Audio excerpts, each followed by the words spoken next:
ಸ್ಕೋಡ್ ಎಲ್ರಿಗೂ ಬೆಳಗಿನ ಶುಭೋದಯ. ಆ್ಯಕ್ಚುಲಿ ನೀವು ನೋಡ್ಬೋದು, ಇವಾಗ ಟಿಫನ್ ಮಾಡೋಣ ಅಂತ ಒಂದು ಹೋಟ್ಲಿಗೆ ಬಂದಿದ್ದೆ. ಇಲ್ಲಿ ಜ್ಯೂಸ್ ಲೋಕಲ್ಲೇ ಮ್ಯಾನುಫ್ಯಾಕ್ಚರ್ ಮಾಡ್ತಕ್ಕಂಥ ಐಟಮ್ಗಳಿವೆ ನೋಡಿ. ಆ್ಯಕ್ಚುಲಿ ಇದು ಕ್ಯಾರೆಕ್ಟು, ಮತ್ತು ಇದು ಹಿಲ್ಲಲ್ಲಿ ಮಾಡ್ತಕ್ಕಂಥದ್ದು, ಇದು ಬಾದಾಮು, ಮತ್ತು ಇದು ಪಿಸ್ತಾ. ಇಲ್ಲಿ ಎಚ್ಚೆತ್ತಿನ ರೀತಿಯಲ್ಲಿ ಬಿಸಿಲಿರೋದ್ರಿಂದ full local item cool drinks ಏನೇನು ಇರ್ತಾವಲ್ಲ ಎಚ್ಚೆತ್ತಿನ ರೀತಿಯಲ್ಲಿ ಸೇಲ್ಸ್ ಆಗ್ತವೆ. ಸೊ ನಿಮಗೆ ತೋರಿಸ್ಬೇಕು ಅಂತ ಅನಿಸ್ತು, ಅದಕ್ಕೋಸ್ಕರ ವಿಡಿಯೋ ಮಾಡಿ ತೋರಿಸಿದ್ದು. ಥ್ಯಾಂಕ್ಸ್ ಅಣ್ಣ. ಸ್ಕ್ವಾಡ್ ಬಿಸಿಲು ಅಂತೂ ಸಿಕ್ಕಾಪಟ್ಟೆ ಹೊಡಿತಾ ಇದೆ. ಅದಷ್ಟೇ ಅಲ್ಲ, ಈ ಕಡೆ ರಸ್ತೆ ಕೆಲಸ ಜಾಸ್ತಿ ನಡೆಯೋದ್ರಿಂದ ಡಸ್ಟ್ ಅಂತೂ ಸಿಕ್ಕಾಪಟ್ಟೆ ಫಾರ್ಮ್ ಆಗ್ತಾ ಇದೆ. ನೀವು ನೋಡ್ಬೋದು, ನನಗಂತೂ ಸಿಕ್ಕಾಪಟ್ಟೆ ಟಯರ್ಡ್ ಆಗಿ ಮತ್ತು ಹುಷಾರಿಲ್ಲದೆ 4-5 ದಿನ ರೆಸ್ಟ್ ಮಾಡೋ ಥರ ಆಗ್ಬಿಟ್ಟಿತ್ತು. ರೀಸನ್ ಏನಿಲ್ಲ, ಧೂಳು ಕುಡಿದು ನೆಗಡಿ, ಜ್ವರ, ತಲೆನೋವು. ಅಪ್ಪ ಸಿಕ್ಕಾಪಟ್ಟೆ 3 ದಿನ ರೆಸ್ಟ್ ಮಾಡಿದ್ದೆ ನಾನು. ಸ್ಕ್ವಾಡ್ ಮಂಗಳೂರಿಂದ ಒಂದು 17 ಕಿಲೋಮೀಟ್ರ್ ಹಿಂದೆ ಇದ್ದೀನಿ. ಆ್ಯಕ್ಚುಲಿ ನೀವು ಅಲ್ಲಿ ನೋಡ್ಬೋದು, ಬೆಟ್ಟ ಗುಡ್ಡಗಳನ್ನು ಕೊರೆದು ಒಡೆದು ರಸ್ತೆಗಳನ್ನು ಬ್ರಹ್ಮಾಂಡವಾಗಿ ನಿರ್ಮಾಣ ಮಾಡ್ತಕ್ಕಂಥದ್ದನ್ನು ನಾವಿಲ್ಲಿ ನೋಡ್ಬೋದು. ಆ್ಯಕ್ಚುಲಿ ನಾನು ಹಿಂದ್ಗಡೆಯಿಂದ ಬಂದಿದ್ದು. ಇಲ್ಲಿಂದ ಒಂದು 4 ಕಿಲೋಮೀಟ್ರ್ ತನಕ ಬೆಟ್ಟ ಗುಡ್ಡಗಳನ್ನು ಕೊರೆದು ರಸ್ತೆಯನ್ನು ನಿರ್ಮಾಣ ಮಾಡ್ತಿದ್ದಾರೆ. ಮತ್ತು ನೀವು ಹಾಗೆ ಕೆಳಗಡೆ ಎಲ್ಲ ವಾತಾವರಣ ನೋಡಿದ್ರೆ ನೇಚರ್ ಅನ್ನೋದು ಅಷ್ಟು ಅದ್ಭುತವಾಗಿದೆ. ನಾನು ಏನಕ್ಕೋಸ್ಕರ ಈ ವಿಡಿಯೋದಲ್ಲಿ ಇದನ್ನೆಲ್ಲ ತೋರಿಸ್ತಾ ಇದ್ದೀನಿ ಅಂತಂದರೆ, ಯಾವುದೋ ಒಂದು ಅವಶ್ಯಕತೆಗೋಸ್ಕರ ನಾವು ಮಾಡ್ತಕ್ಕಂಥ ಸಣ್ಣ ಪುಟ್ಟ ತಪ್ಪುಗಳು ನೆಕ್ಸ್ಟ್ ಜನ್ರೇಷನ್ಗೆ ಸಿಕ್ಕಾಪಟ್ಟೆ ತೊಂದರೆನ ಉಂಟು ಮಾಡ್ತಾ ಇದೆ. ಅದು ನಮ್ಗೆ ಯಾವ ರೀತಿ ಹೆಂಗೆ ಅನ್ನೋದನ್ನು ಸ್ಪಷ್ಟವಾಗಿ ನಾವು ಇನ್ನೂ ತಿಳ್ಕೊಳ್ದೆ ಏನೇನೋ ಮಾಡ್ತಾಯಿದ್ದೀವಿ. ಎನಿವೆ, ಇವಾಗ ಮಂಗಳೂರಿಗೆ ಹೋಗಿ ಮಂಗಳೂರಿಂದ ಸಕಲೇಶಪುರದ ಕಡೆಗೆ ಹೋಗೋಣ. ನನಗಂತೂ ಈ ಥರ ದೃಶ್ಯಗಳನ್ನ ನೋಡಿದ್ರೆ ಸಿಕ್ಕಾಪಟ್ಟೆ ಬೇಜಾರಾಗ್ತಾಯಿದೆ. ನಾವು ಬೆಟ್ಟ ಗುಡ್ಡಗಳನ್ನ ಈಸಿಲಿ ಹೊಡೆದಾಕ್ಬೋದು, ಬಟ್ ನಿರ್ಮಾಣ ಅನ್ನೋದನ್ನು ಮಾಡಲಿಕ್ಕಾಗಲ್ಲ. ಅದು ನಿರ್ಮಾಣ ಅನ್ನೋದನ್ನು ಮಾಡಿದ್ರೂ ನ್ಯಾಚುರಲ್ ಆಗಿರಲ್ಲ. ಸೊ ಏನು ಹೇಳಬೇಕು ಅಂತ ಗೊತ್ತಾಗ್ತಿಲ್ಲ, ಮುಂದೆ ಹೊರಡೋಣ. ಮಂಗಳೂರು ನಿಯರ್ ಬಂದುಬಿಟ್ಟಿದ್ದೀನಿ ಅನ್ಕೋತೀನಿ. ಆ್ಯಕ್ಚುಲಿ ಇನ್ನೊಂದು ವಿಷಯ, ಲಾಸ್ಟ್ 3 ಡೇಸಿಂದ ಒಂದೇ ರೂಮಲ್ಲಿ ಬರೀ ಪಲಾವು ಬನ್ಸ್ ಮಾತ್ರ ತಿನ್ಕೊಂಡು ದಿನಕ್ಕೆ 4ರಿಂದ 5 ಟೀ ಕುಡ್ಕೊಂಡು ಒಳ್ಳೆ ನರ್ಕ ಕಳ್ದಂಗೆ ಕಳೆದಿದ್ದೀನಿ. ಇನ್ನೊಂದು, ಈ ವೆದರ್ ನನಗೆ ಸೆಟ್ ಆಗಲ್ಲ ಅಂದ್ಕೊಳ್ತೀನಿ. ಸಿಕ್ಕಾಪಟ್ಟೆ ಬಿಸಿಲಿದೆ ಮಂಗಳೂರು ಕಡೆ. ಈ ಬಿಸಿಲು ಒಂಥರ ಮೈಯೆಲ್ಲ ಉರಿ ತರ್ತಕ್ಕಂಥ ಕೆಲಸನ ಭಯಂಕರ ಮಾಡ್ತಾಯಿದೆ. ಸೊ ನಮ್ಮ ಕಡೆ ಬಿಸಿಲೆಲ್ಲ ಆದಾಗ ಅದು ಏನೋ ಒಂಥರ ಸೆಕೆ ಆಗುತ್ತೆ, ಅದು ಬಿಟ್ಟರೆ ಬೆವರು ಬರುತ್ತೆ. ಬಟ್ ಈ ಬಿಸಿಲಲ್ಲಿ ಬೆವರು ಜಾಸ್ತಿ ಬರಲ್ಲ, ಸೆಕೆ ಆಗೋ ರೀತಿ ಇರುತ್ತೆ. ಬಟ್ ಮೈಯೆಲ್ಲ ಒಳ್ಳೆ ಬೆಂಕಿಲಿ ಹಚ್ಕೊಂಡು ಉರಿತದಲ್ಲ, ಆ ರೀತಿ ಫೀಲ್ ಆಗುತ್ತೆ. ಸಿಕ್ಕಾಪಟ್ಟೆ ಲೋಕಲ್ ಕೂಲ್ ಡ್ರಿಂಕ್ಸ್ ನಾನು ಏನು ನಿಮಗೆ ತೋರಿಸಿದ್ನಲ್ಲ, ಅದನ್ನ ಮಾತ್ರ ಜಾಸ್ತಿ ಕುಡಿಬೇಕು ಅಂತ ಒಂದು ಫೀಲ್ ಆಗುತ್ತೆ. ಬಟ್ ಇದ್ರೂ ನನಗೆ ನೆಗಡಿ ಇರೋದ್ರಿಂದ ಕುಡಿತಾ ಇಲ್ಲ ನಾನು. ಅಲ್ಲಿ ನೋಡಿ, ಛತ್ತಿ ಹಿಡ್ಕೊಂಡು ತಿರ್ಗಾಡ್ತಾ ಇದ್ದಾರೆ ಎಲ್ಲ. ಆ್ಯಕ್ಚುಲಿ ಇಲ್ಲಿನ ಸಿಚುವೇಶನ್ ಅನ್ನೋದು ಹಿಂಗೆ ಇರೋದು ಇಲ್ಲಿ. ಮತ್ತು ಫಸ್ಟೆಲ್ಲ 5ರಿಂದ 6 ಗಂಟೆ ತನಕ ಆದರೆ ಸ್ವಲ್ಪ ಬಿಸಿಲು ಕಡಿಮೆ ಆಗ್ತಿದಂತೆ. ಇವಾಗ 6 ಗಂಟೆ ಆದ್ರೂ ಬಿಸಿಲು ಅನ್ನೋದು ಹೊಡಿತಾ ಇರುತ್ತೆ. ಶಿವ ಹೆಂಗಿರ್ತಾರೋ ಗೊತ್ತಿಲ್ಲ ಈ ಕಡೆ. ಸ್ಕೋಡ್ ಮಂಗಳೂರು ಮೇನ್ ಒಳಗಡೆ ಎಂಟ್ರ್ ಆಗೋಯ್ತು. ಸ್ಕೋಡ್ ಈ ಕಡೆ ನೋಡಿ, ಫುಲ್ಲು ರೋಡ್ ಸೈಡ್ ಅಂಗಡಿಗಳೇ ಜಾಸ್ತಿ. ದ್ರಾಕ್ಷಿ ಹಣ್ಣೆಲ್ಲ ಬುಟ್ಟಿಲಿ ಪ್ಯಾಕ್ ಮಾಡಿ ಮಾರ್ತಾ ಇದ್ದಾರೆ. 2 kg 2.5 kg ಆ ಥರ ಆಫರು, ಕಾಂಬೋ ಆಫರು. ಆದರೆ ಬಿಸಿಲು ಮಾತ್ರ ಸಿಕ್ಕಾಪಟ್ಟೆ ಇದೆ. ನಿಮ್ಗೆ ಗೊತ್ತಾಗುತ್ತೆ ಅನ್ಕೊಳ್ತೀನಿ. ಆ್ಯಕ್ಚುಲಿ ನೀವು ರೋಡ್ ನೋಡಿದ್ರೆ ಗೊತ್ತಾಗುತ್ತೆ ಯಾವ ರೀತಿ ಹೊಡಿತಾ ಇದೆ ಬಿಸಿಲು ಅಂತ. ಇವಾಗ ನಾವು ಸಿಟಿ ಒಳಗಡೆ ಹೋಗೋನ್ಬೋ, ಇಲ್ಲ ಇಲ್ಲಿಂದ ಸಕಲೇಶಪುರಕ್ಕೆ ಏನು ರೋಡ್ ಇದೆಯೋ ಅದನ್ನು ಕೇಳ್ಕೊಂಡು ಹೋಗೋನ್ಬೋ. ಸಕಲೇಶಪುರದ ಕಡೆನೇ ಹೋಗೋಣ.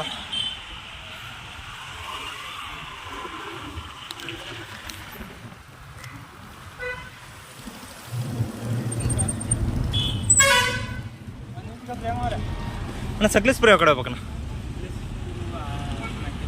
ಗೊತ್ತಿಲ್ಲ. ಓಕೆನಾ? ಓಕೆ. ಹಾಂ, ಅಪ್ಪು ಫ್ಯಾನ್. ಸರಿನಾ? ಓಕೆ. ಯಾವ? ಹಾಂ ಸರಿ, ಓಕೆ. ನಾನು ಕೇಳ್ಕೊಳ್ತೀನಿ ಬಿಡಿ. ಆ್ಯಕ್ಚುಲಿ ಅವರು ಉತ್ತರ ಕರ್ನಾಟಕದಿಂದ ಇಲ್ಲಿ ಬಂದು ಕೆಲಸ ಮಾಡ್ತಕ್ಕಂಥದ್ದು. ಸೊ ಅವ್ರಿಗೆ ಗೊತ್ತಿಲ್ಲ ಅಂದ್ಕೊಳ್ತೀನಿ. ನಾವಿಲ್ಲಿ ಎಲ್ಲಾದರೂ ಮುಂದೆ ಹೋಗಿ ಕೇಳಿ ನೋಡೋಣ. ಎಷ್ಟು ಪಿಕಪ್ಗಳಿವೆ ನೋಡಿ ಈ ಕಡೆ.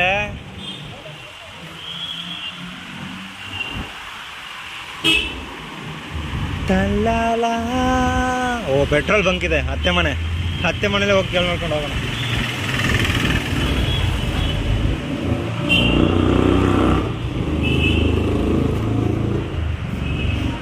ಬ್ರದರ್ ಸಕಲೇಶ್ಪುರ ಯಾವ ಕಡೆ ಹೋಗ್ಬೇಕು ಬ್ರದರ್? ಸಕಲೇಶ್ಪುರ ಯಾವ ಕಡೆ ಹೋಗ್ಬೇಕಣ್ಣ? ಸಕಲೇಶ್ಪುರ ಒಂಜಿಗೋಡಿ ಗೊತ್ತಿಲ್ಲ ಸಕಲೇಶ್ಪುರ ಯಾವ ಕಡೆ ಹೋಗ್ಬೇಕಣ್ಣ? ಹಾಂ ಈ ಕಡೆ ಹೋಗ್ಬೇಕಾ? ಹಾಂ ಯಾವ ಕಡೆ ರೋಡ್ ಬರ್ತಾನೆ ಈಗ? ಮೇಲೆ ಹೋಗ್ಬೇಕಾ? ಹಾಂ ಕೆಳಗಡೆಯಿಂದ ಹೋಗ್ಬೋದು ಹಂಗೆ. ಅಂದರೆ ಬಿ ಸಿ ರೋಡ್ ಹೋಗಿ ಜಾಯ್ನ್ ಆಗುತ್ತಾ? ಹಾಂ ಬಿ ಸಿ ರೋಡ್ ಹೋಗಿ ಜಾಯ್ನ್ ಆಗುತ್ತಾ? ಸರಿ ಅಣ್ಣ ಥ್ಯಾಂಕ್ಸ್. ಹಾಂ ಓಕೆ ಓಕೆನಾ.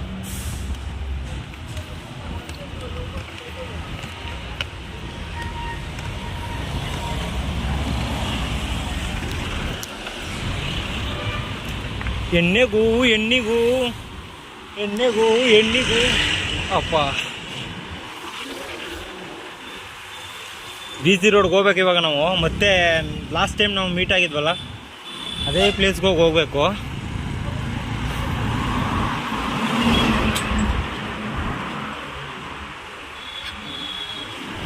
ಥ್ಯಾಂಕ್ಸ್ ಅಣ್ಣ.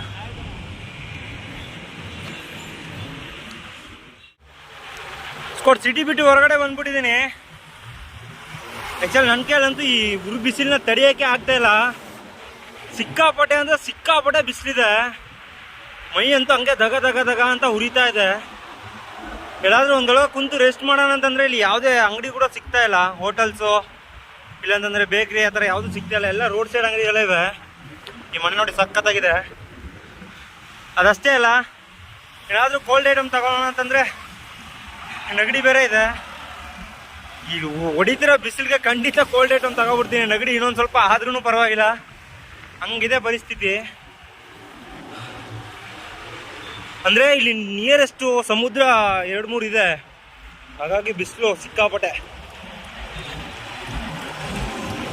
ಟೈಮು 5 ಕಾಲ ಆಗಿದೆ, ಇನ್ನೂ ಸಹ ಹೆಂಗೆ ಹೊಡಿತಾ ಇದೆ ನೋಡಿ ಬಿಸಿಲು.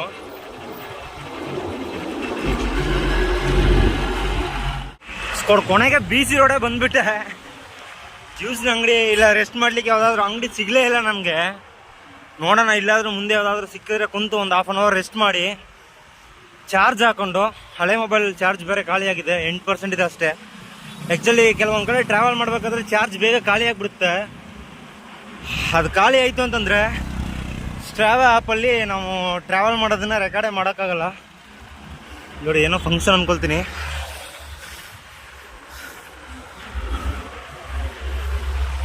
ಬಿ ಸಿ ರೋಡ್ ಸ್ವಲ್ಪ ಭಯಂಕರ ಸಿಟಿ ಅಂದ್ಕೊಳ್ತೀನಿ. ಒಳ್ಳೊಳ್ಳೆ ಆ್ಯಕ್ಚುಲಿ ನಾವು ಲಾಸ್ಟ್ ಟೈಮು ಬೇರೆ ರೂಟಿಂದ ಹೋಗಿದ್ದೆ. ಅಂದರೆ 3 ದಿನಕ್ಕೆ ಮುಂಚೆ ನನಗೆ ಹುಷಾರು ತಪ್ಪಿತ್ತು ಅಂತಂತ ಹೇಳಿದೆ ಅಲ್ವಾ. ಅವಾಗ ನಾನು ಹೋಗಿದ್ದು ಬೇರೆ ರೂಟಲ್ಲಿ. ಸೊ ಇದೇ ರೂಟಲ್ಲಿ ನಾನು ಹೋಗಿದ್ದು. ಕೊಳ್ಳಳ್ಳಿಗೆ ಹೋಗಿ ಕೊಳ್ಳಳ್ಳಿಯಲ್ಲೇ ಒಂದು 4 ದಿನ ಇದ್ದೆ. ಸಿಕ್ಕಾಪಟ್ಟೆ ಕ್ವಾಟ್ಲೆ. ಮುಂದೆ ಹೋಗಿ ಸಿಗ್ತೀನಿ ನಾನು ನಿಮಗೆ. ಸ್ಕೋಡ್ ರೋಡ್ ಅಂತೂ ಸಖತ್ತಾಗಿದೆ. ಬಿ ಸಿ ರೋಡ್ ಬಿಟ್ಟು ಹೊರಗಡೆ ಬಂದಾಯ್ತು. ಒಂದು ಕಡೆ ರಸ್ತೆ ರೆಡಿ ಮಾಡ್ತಾ ಇದ್ದಾರೆ, ಇನ್ನೊಂದು ಕಡೆ ರೆಡಿ ಮಾಡಿ ಬಿಟ್ಟವ್ರೆ. ಶುಯ್ ಅಂತ ಹೋಯ್ತಾ ಇದೆ ಜಾಕಿ ಹಂಗೆ. ವಾ, ಇಲ್ಲಿ ತನಕ ಅಷ್ಟೇ ರೋಡ್ ಚೆನ್ನಾಗಿರೋದು. ಮತ್ತೆ ಬಗದ್ ಬಿಟ್ಟವ್ರೆ ನೋಡಿ ಈ ಕಡೆ ಎಲ್ಲ ಫಲ. ರೆಡಿ ಮಾಡಿದ್ರೆ ಅಷ್ಟೇ, ನಾರ್ಮಲ್ ರೆಡಿ ಮಾಡಿದ್ರೆ ಚೆನ್ನಾಗಿ ಹೋಗ್ಬೋದಿತ್ತು.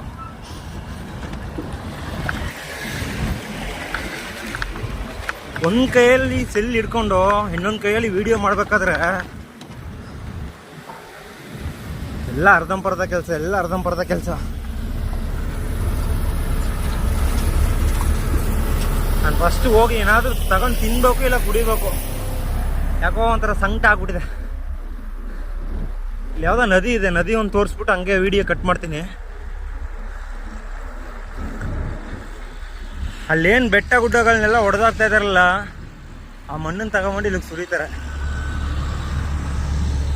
ಅಯ್ಯೋ, ಡೆವಲಪ್ಮೆಂಟ್ ಅಂತ ನೇಚರ್ನ ಒಂದು ಕಡೆಯಿಂದ ನಾಸ್ತಿ ಮಾಡ್ತಾ ಇದ್ದಾರೆ.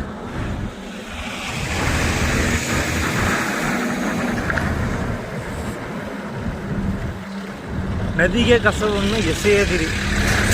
ಅಲ್ಲಿ ನೋಡಿದ್ರೆ ಆ ಕೆಲಸನೇ ಜಾಸ್ತಿ ಮಾಡಿರ್ತಾರೆ.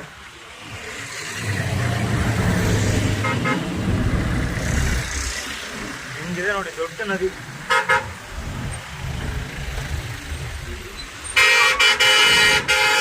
ಇರೋರು ಗಾಡಿಗಳಿವೆಲ್ಲ ನೀನು ಮಾತ್ರ ಕಿತ್ಸ್ಕೊ ಬರ್ತಿದೀಯಲ್ಲ.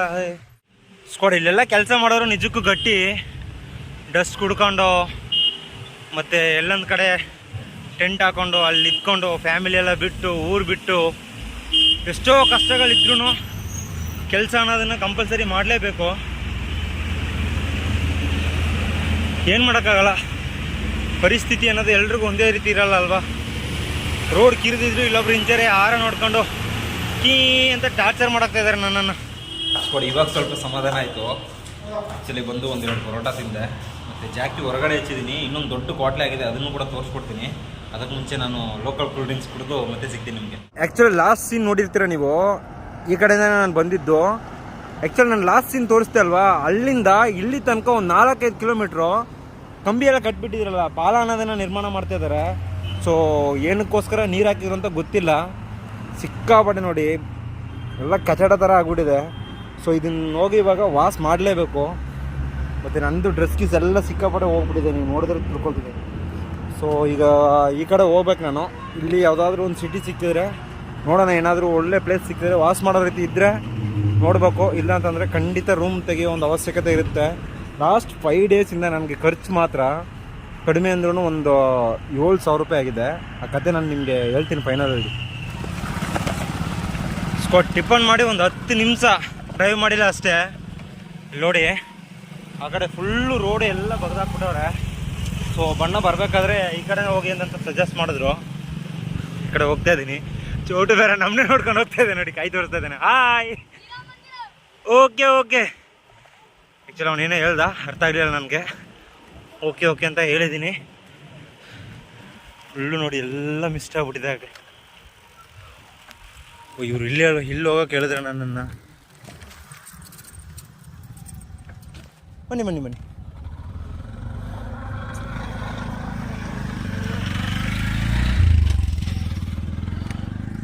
ಅಣ್ಣ ಅಣ್ಣ ಅಣ್ಣ, ಅಯ್ಯೋ ಅಯ್ಯೋ ಅಯ್ಯೋ ಅಯ್ಯೋ.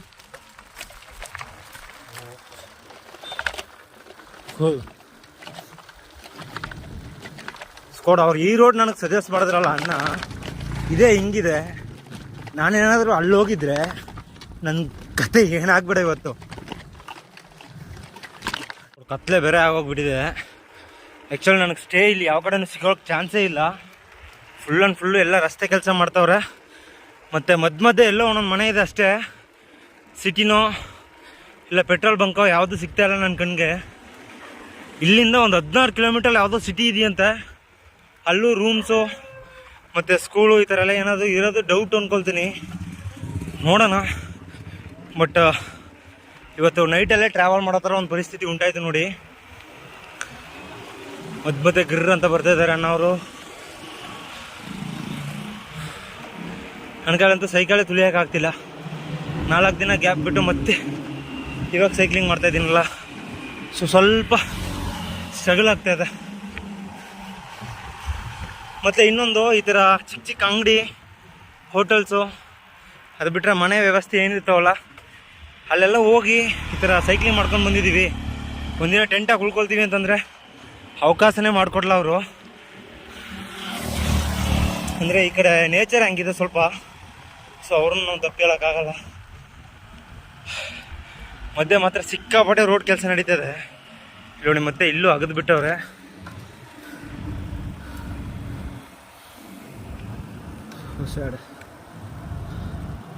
ಫುಲ್ಲು ಒಂದು 200 ಮೀಟ್ರ್ ಸೈಕ್ಲಿಂಗ್ ಮಾಡಿದ್ರೆ ಒಂದು 100 ಮೀಟ್ರಿಗೆ ಈ ಥರ ಸಿಗುತ್ತೆ. ಅದು ನೀರು ಬೇರೆ ಹಾಕ್ಬಿಟ್ಟವ್ರ. ಸೊ ಆ ನೀರು ಹಿಂದ್ಗಡೆ ಆರಿ ನನ್ನ ಲಗೇಜ್ ಕವರು, ನನ್ನ ಟೀ ಶರ್ಟು ಮತ್ತು ನನ್ನ ಬುರುಡೆ ಎಲ್ಲ ಕಡೆ ಆಗ್ಬಿಟ್ಟಿದೆ. ಮಾತ್ರ ಗೋಪುರ ಇದ್ದಿದ್ರೆ ಚೆನ್ನಾಗಿರ್ತಿತ್ತು ರೆಕಾರ್ಡಿಂಗ್ ಮಾಡೋಕ್ಕೆ.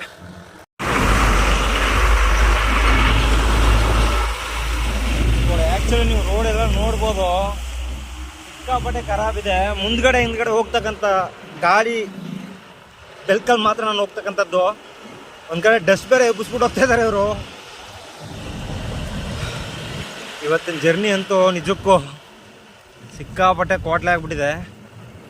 ಒಂದು ಕಡೆ ನನ್ನ ಬಟ್ಟ ಬರೀ ನಾನು ಎಲ್ಲ ಬದಿಗೆ ಹಾಕ್ಬಿಟ್ಟಿದ್ದೀವಿ ಇವತ್ತು. ನೋಡಿ ಹೆಂಗಿದೆ ಅಂದರೆ ಹಿಂದ್ಗಡೆ ಯಾವುದಾದ್ರೂ ಗಾಡಿ ಬಂದರೆ ಗೊತ್ತಾಗುತ್ತೆ ಸುಮೀರ್ ನಾನು ಹೋಗ್ತಾ ಇರೋ ರೋಡ್ ಹೆಂಗಿದೆ ಅಂತಂತ. ನೋಡಿ ಫುಲ್ಲು ಹಿಂಗೆ ಇರ್ತಕ್ಕಂಥದ್ದು. ಆ ಕಡೆನೂ ಹೋಗೋಕ್ಕಾಗಲ್ಲ, ಆ ಕಡೆನೂ ಹಿಂಗೆ ಇದೆ. ಇನ್ನೂ ಎಷ್ಟು ಕಿಲೋಮೀಟರ್ ಇದೆ ಗೊತ್ತಿಲ್ಲ ಸಿಟಿ. ಮತ್ತು ಈ ಕಡೆ ಎಲ್ಲ ಕೊರೆದಿಟ್ಬಿಟ್ಟವ್ರೆ. ಬೆಟ್ಟ ಗುಡ್ಡ ಪ್ರದೇಶದ ಏನಿದೆಯೋ ಎಲ್ಲ ಕೊರೆದಿಟ್ಟು ಏನೋ ಇಂಪ್ಲಿಮೆಂಟ್ ಮಾಡ್ತೀವಿ ಅಂತ ಮಾಡ್ತಾ ಇದ್ದಾರೆ. ಮೆಚ್ಚಬೇಕಾದ ವಿಷಯ, ಮೆಚ್ಚೋಣ. ಓಕೆ ಗುರುಗಳೇ. ನೀವು ನೋಡ್ಬೋದು ನನ್ನ ಪ್ಯಾಂಟ್ ಕತೆ ಎಲ್ಲ ಏನಾಗಿದೆ ಅಂತ. ಆ್ಯಕ್ಚುಲಿ ಬರಬೇಕಾದ್ರೆ ಸಿಕ್ಕಾಪಟ್ಟೆ ಡಸ್ಟು. ಎಕ್ಸೈಟ್ ಆಗಿ ನಾನು ಇವಾಗ ಉಪ್ಪಿನಗಡಿ ಅಂತ ಒಂದು ಪ್ಲೇಸ್ ಬಂದು ರೀಚ್ ಆಗಿದ್ದೀನಿ. ಇವಾಗ ನೀವು ನೋಡ್ಬೋದು ಫಾರೆಸ್ಟ್ ಆಫೀಸ್ ಮುಂದೆ ಕುಂತಿದ್ದೀನಿ. ರೇಂಜರ್ ಆಫೀಸ್ ಇದು. ಆ್ಯಕ್ಚುಲಿ ನಾನು ಬೆಳ್ತಂಗಡಿ ಕಡೆ ಟ್ರಾವೆಲ್ ಮಾಡಬೇಕಾದ್ರೆ ಒಬ್ಬರು ಫಾರೆಸ್ಟ್ ಗಾರ್ಡ್ ಒಬ್ಬರು ಪರಿಚಯ ಆಗಿದ್ದರು. ಅವರು ಇವತ್ತು ಉಳ್ಕೊಳ್ಳೋಕೆ ಏನಾದರೂ ವ್ಯವಸ್ಥೆ ಮಾಡ್ಕೊಡೋಕ್ಕಾಗುತ್ತಂತ ಕೇಳ್ಕೊಂಡೆ. ಸೊ ಡ್ರೈವರ್ಸ್ ಎಲ್ಲ ಹೊರಗಡೆ ಹೋಗವ್ರೆ, ನಾನು ಹೇಳ್ತೀನಿ ನೀವು ವೆಯ್ಟ್ ಮಾಡಿ ಅಂತ ಹೇಳಿದ್ರು. ಮತ್ತು ಬಂದು ಊಟ ಮಾಡೋ ಥರ ನನಗೇನು ಅನ್ನಿಸ್ಲಿಲ್ಲ. ಏನು ರೀಸನ್ ಅಂತಂದರೆ ಆಲ್ರೆಡಿ ನಾನು ಪರೋಟ ತಿಂದೆ ಅಲ್ವಾ. ಸೊ ಅದೇ ಒಂಥರ ಏನೋ ಫುಲ್ಫಿಲ್ ಆದಂಗೆ ಆಗಿಬಿಟ್ಟಿದೆ. ಹಾಗಾಗಿ ಬಂದು ಒಂದು ಜ್ಯೂಸ್ ಮಾತ್ರ ಕುಡ್ಕೊಂಡು ಒಂದು ಲೀಟ್ರ್ ವಾಟರ್ ಕ್ಯಾನ್ ಮಾತ್ರ ತೊಗೊಂಡಿದ್ದೀನಿ. ಆ್ಯಕ್ಚುಲಿ ನಾನು ಏನು ನೀರು ಇಟ್ಟಿದ್ದಲ್ಲ ನನ್ನ ಡಬ್ಬ ಅದೆಲ್ಲ ಒಂಥರ ಬದಿ ಹೇಳಿದ್ನಲ್ಲ ಒಂಥರ ಹಸೆ ಆ ಥರ ಆಗಿಬಿಟ್ಟಿದೆ. ಸೊ ಅದನ್ನೆಲ್ಲ ವಾಶ್ ಮಾಡಿ, ಮತ್ತು ನನ್ನ ಲಗೇಜ್ ಪ್ಯಾಕಿಂಗ್ ಕವರ್ ಏನಿದೆಯಲ್ಲ ಅದನ್ನೆಲ್ಲ ವಾಶ್ ಮಾಡಿ, ನನ್ನ ಪ್ಯಾಂಟು ಮತ್ತು ನನ್ನ ಟೀ ಶರ್ಟ್ಸು ಇದನ್ನೆಲ್ಲ ಪಕ್ಕ ವಾಶ್ ಮಾಡಿದ್ರೆ ಒಂಥರ ಮತ್ತೆ ರೆಫ್ರೆಶ್ ಆಗೋ ಥರ ಒಂದು ಫೀಲ್ ಆಗುತ್ತೆ. ಇಲ್ಲಂತಂದರೆ ಅದು ಏನೋ ಒಂಥರ ಡೆಸರ್ಟ್ ಥರನೇ ಇರುತ್ತೆ. ಸೊ ಏನು ಮಾಡಬೇಕು ಅಂತ ಗೊತ್ತಿಲ್ಲ. ಅವ್ರು ಎಷ್ಟೊತ್ತಿಗೆ ಬರ್ತಾರೆ, ಎಲ್ಲಿ ವ್ಯವಸ್ಥೆ ಮಾಡ್ಕೊಡ್ತಾರೆ ಇರಲಿಕ್ಕೆ ಒಂದು ಗೊತ್ತಿಲ್ಲ. ಇನ್ ಕೇಸ್ ಅವ್ರು ಏನಾದರೂ ಬರಲಿಲ್ಲ ಅಂತಂದರೆ ಈ ರಾಜ ಸಿಂಹಾಸನದಲ್ಲೇ ಇವತ್ತು ಮಲ್ಕೊಂಡು ನಿದ್ದೆ ಮಾಡಬೇಕಾಗುತ್ತೆ. ಕೂಡ ಹಿಂಗಿದೆ ನೋಡಿ ನನ್ನ ಜರ್ನಿ. ಆ್ಯಕ್ಚುಲಿ ನೀವು ನನ್ನ ನೋಡ್ಬೋದು ಲಾಸ್ಟ್ 4 ಡೇಸಿಂದ ಸಿಕ್ಕಾಪಟ್ಟೆ ವೀಕ್ ಆಗ್ಬಿಟ್ಟಿದ್ದೀನಿ. ಸೊ ನನ್ನ ಸ್ಟಾರ್ಟಿಂಗ್ ಡೇಸಿಂದ ನೋಡಿ ಮತ್ತು ಇವಾಗ ವೀಡಿಯೋಸ್ನ ಕಂಟಿನ್ಯೂಸ್ ನೋಡಿದರೆ ಗೊತ್ತಾಗುತ್ತೆ ನಾನು ಎಷ್ಟು ಮಟ್ಟಿಗೆ ವೀಕ್ ಆಗ್ತಾಯಿದ್ದೀನಿ ಅಂತಂತ. ಸೊ ನಾನು ಹೇಳಿದ್ನಲ್ಲ, ನಾನು ಪೊಲಲ್ಲಿ ಏನೋ ಒಂದು ಪ್ಲೇಸ್ಗೆ ಹೋಗಬೇಕಾದ್ರೆ ಸಿಕ್ಕಾಪಟ್ಟೆ ಎಕ್ಸ್ಪೆನ್ಸಿವ್ ಆಯಿತು. ಏನು ರೀಸನ್ ಅಂತಂದರೆ ಮಧ್ಯೆ ಜಾಕಿ ಏನು ಕೈ ಕೊಡಲಿಲ್ಲ. ಇದ್ರೂ ನನ್ನ ಕೈಲಿ ಜಾಕಿನ ತಗೊಂಡೋಗಿ ಸೇರಿಸೋ ಒಂದು ಕೆಪಾಸಿಟಿ ಇಲ್ಲ. ಅಷ್ಟರ ಮಟ್ಟಿಗೆ ನಾನು ಒಂಥರ ಏನೋ ಹುಷಾರು ತಪ್ಪಿ ಅಲ್ಲಿಂದ 600 ರೂಪಾಯಿ ಕೊಟ್ಟು, ಇಷ್ಟು ಒಂದು 9-10 ಕಿಲೋಮೀಟ್ರಿಗೆ 600 ರೂಪಾಯಿ ಕೊಟ್ಟು ತಗೊಂಡೋಗಿ ಒಂದು ಪ್ಲೇಸ್ಗೆ ಹೋಗಿ ಅಲ್ಲಿ ರೂಮಲ್ಲಿ ಉಳ್ಕೊಂಡ್ರೆ ರೂಮಲ್ಲಿ ನನಗೆ ಸಿಕ್ಕಾಪಟ್ಟೆ ಎಕ್ಸ್ಪೆನ್ಸಿವ್ ಆಯಿತು. 3-3.5 ಸಾವಿರ ತನಕ ಬಂತು ರೂಮಲ್ಲಿ. ಮತ್ತು ಜಾಕಿಗೆ ಅದೊಂದು 600, 4,100.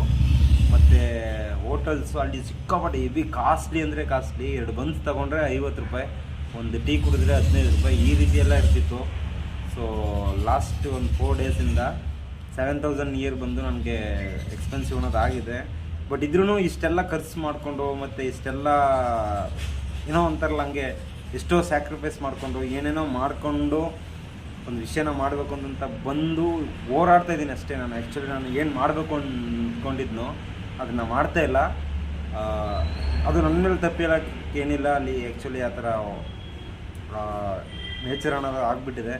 ಸೊ ತುಂಬ ಅಂದರೆ ತುಂಬಾ ಅನುಭವಗಳು ಸಿಗ್ತಾ ಇದೆ. ಹಾಗೆ ಕಷ್ಟ ಅನ್ನೋದನ್ನು ಸಿಕ್ಕಾಪಟ್ಟೆ ಪಟ್ಟಿದ್ದೀನಿ. ಏನಂತಂದರೆ ಅಂದ್ಕೊಂಡಿದ್ದು ಆಗ್ತಾಯಿಲ್ಲ. ಅದೊಂದೇ ಯಾವುದೋ ಒಂದು ಕಡೆ ತುಂಬಾ ಹರ್ಟ್ ಅನ್ನೋದಕ್ಕಿಂತ ಥಿಂಕ್ ಅನ್ನೋದನ್ನು ಜಾಸ್ತಿ ಮಾಡಿಸ್ತಾ ಇದೆ. ಬಟ್ ನನ್ನ ಮನಸ್ಸಲ್ಲಿರತಕ್ಕಂಥದ್ದು ಏನೋ ಒಂದು ಮೆಸೇಜನ್ನು ತೊಗೊಂಡೋಗಿ ಎಲ್ರಿಗೂ ಸೇರಿಸೋವಂಥ ಪ್ರಯತ್ನ ಮಾಡಿದು. ಸೊ ವಿನ್ನರ್ ಲಾಸ್ ಅದು ಹೆಂಗೆ ಇದ್ರೂ ಪರವಾಗಿಲ್ಲ. ಇರ್ತಕ್ಕಂಥ ಕಡಿಮೆ ದಿನಗಳಲ್ಲಾದರೂ ಒಂದೊಳ್ಳೆ ರೀತಿ ಎಲ್ಲ ಕಡೆ ಸ್ಕೂಲ್ಸ್ ಕಾಲೇಜಿಗೆ ಮೀಟ್ ಆಗಬೇಕು ಅಂತ ನಾನು ಪ್ಲ್ಯಾನ್ ಮಾಡಿದೆ. ಬಟ್ ಇವಾಗ ಬೋರ್ಡ್ ಎಕ್ಸಾಮ್ಸು ಮತ್ತು ಕಾಲೇಜ್ ಸೆಮಿಸ್ಟರ್ಸ್ ಎಲ್ಲ ಬರೋದ್ರಿಂದ ಕಾಲೇಜು ಸ್ಕೂಲು ಯಾವುದೇ ಕಡೆ ಬಂದು ನನಗೆ ಸಿಗ್ತಾ ಇಲ್ಲ. ಅವೇರ್ನೆಸ್ ಕೊಡಲಿಕ್ಕೆ ಒಂದು ಅವಕಾಶ ಅನ್ನೋದು ಒಂದು 10-15 ನಿಮಿಷ ಕೊಟ್ಟರೆ ಏನಾಗಲ್ಲ. ಬಟ್ 10-15 ನಿಮಿಷ ಅನ್ನೋದು ಸಿಕ್ಕಾಪಟ್ಟೆ ವ್ಯಾಲ್ಯೂಯೇಬಲ್ ಅಂತಂತ ಇವಾಗ ಗೊತ್ತಾಗ್ತಾ ಇದೆ. ಯಾರೂ ಟೈಮ್ ಅನ್ನೋದನ್ನು ಕೊಡ್ತಾ ಇಲ್ಲ. ಹಾಗಾಗಿ ನೋಡೋಣ ಮುಂದಿನ ದಿನಗಳಲ್ಲಿ ಹೆಂಗಾಗುತ್ತೆ ಏನೋ ಅಂತ ಗೊತ್ತಿಲ್ಲ. ಒಂದು ಕಡೆ ಮಂಡಿ ನೋವಿದೆ, ಇನ್ನೊಂದು ಕಡೆ ಹೆಲ್ತ್ ಬೇರೆ ಯಾಕೋ ಒಂದು 3 ಸಲ ಅಪ್ಸೆಟ್ ಆಗ್ಬಿಡ್ತು ಅಂದ್ಕೊಡ್ತೀನಿ ಇವಾಗ. ಸೊ ಲಾಸ್ಟ್ 4 ಡೇಸಲ್ಲಿ ಸಿಕ್ಕಾಪಟ್ಟೆ ಲಾಸ್ ಆಗಿದ್ದೆ. ಮತ್ತು ಫುಡ್ ಏನೂ ಸೇವನೆ ಮಾಡೋಕ್ಕಾಗ್ತಿರಲಿಲ್ಲ, ಅಷ್ಟರ ಮಟ್ಟಿಗೆ ಆಗಿತ್ತು. ಎನಿವೇಸ್ ಕೊಡಿ ಇವಾಗಲೂ ಕೂಡ ಒಂಥರ ಏನೋ ತೇಕ್ ಬಂದಂಗೆ ಇರುತ್ತೆ. ಬಟ್ ಅದು ಏನು ರೀಸನ್ ಅಂತ ಗೊತ್ತಿಲ್ಲ.